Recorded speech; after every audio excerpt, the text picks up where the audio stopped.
Hello, I'm Jason Bennett with IBM's Data and AI brand. Today's video is the second in a series where we want to optimize the budget a casino has to make offers to customers based on previous buying choices. In the first video, we brought in data from a Cognos Analytics source, refined it, added content with a new column, filtered the dataset, and created a scatter plot with a fit line, all in a Jupyter notebook.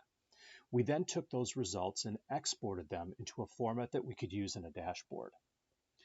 In today's video, we'll focus on using machine learning techniques in a Jupyter notebook to determine what offers our customers are likely to accept. Like in the first video, all of our Jupyter notebook activity will be done inside Cognos Analytics. Let's get started. We'll first bring in the necessary libraries from MLX10, one of my favorite machine learning libraries. MLX10 is comprehensive and has many of the models I like to use. The package is already installed. I just need to bring in the libraries I need from the package.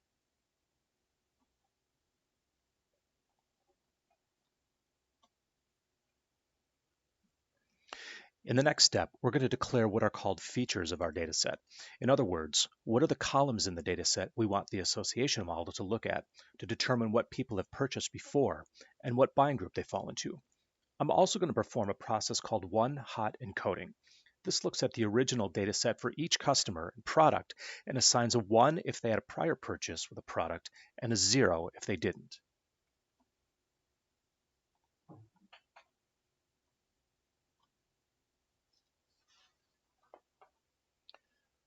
You'll see this part of the process created a data frame with customer ID and product ID with a 0 or 1 to identify past buying history. In the next step in the process is to determine how many of the records contain a purchase for each one of the products separately, then in combination with every other product.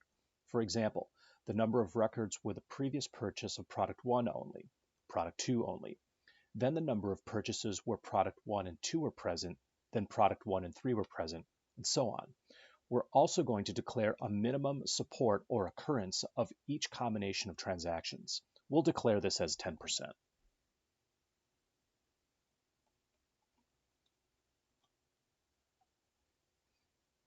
I can see the process is working and that I'm getting the results that are meeting my minimum criteria of 10% support for the occurrences of the data.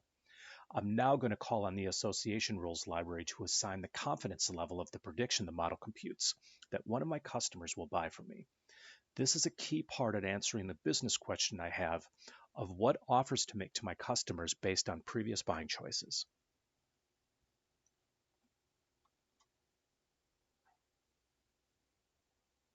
This is starting to look interesting. It's now time to apply the association rules against the historical purchase data and group it into a data frame. I'm also going to use a technique to assign a generic column name for each product, like P1 for product 1, P2 for product 2, and so on. This is just a data pre-processing step to keep the code tidy. I'll update the product names in the subsequent step so they're more familiar to me.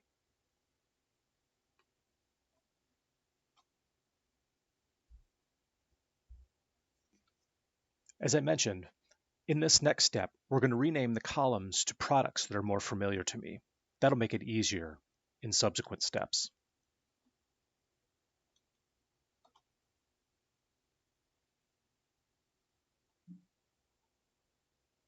I want to add the state field back to the data frame that has the predicted output in order to use it in a dashboard. I'll create a small data frame from the original with just the customer ID and state fields. I'll rename the customer ID field and make sure that the index is set properly.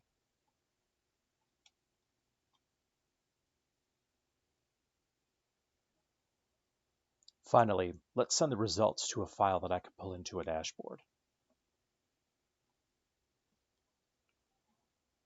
Now, let's pull the file I just created into the dashboard that I created in the first video.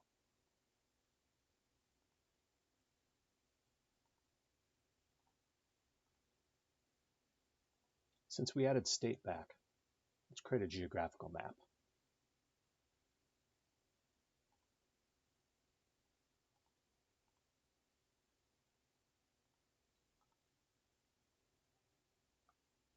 We'll add state as the geographic location, and for starters, I'm going to count the number of customers in each one of the states where I have customers who have visited my properties.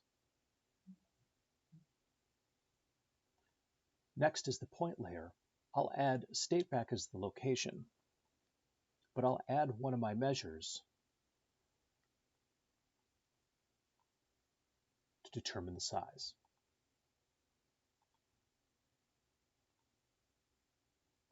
Let's see how things are looking.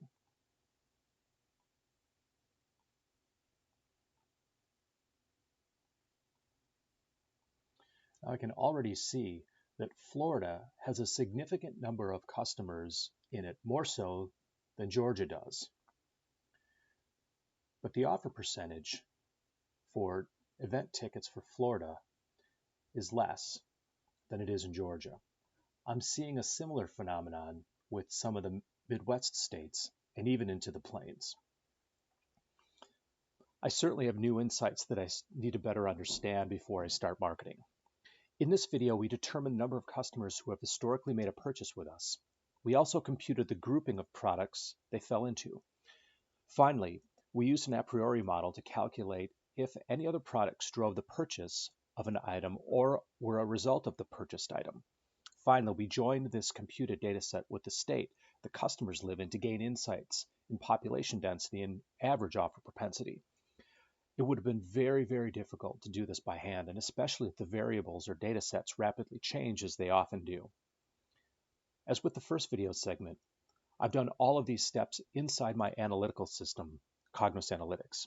In the next video, we'll bring in some assumptions from planning analytics related to the budget and to estimated uplift. We're getting closer to having all of the pieces in place to optimize our budget spend to maximize offer revenue. Thank you for watching, and I'll see you in the next video.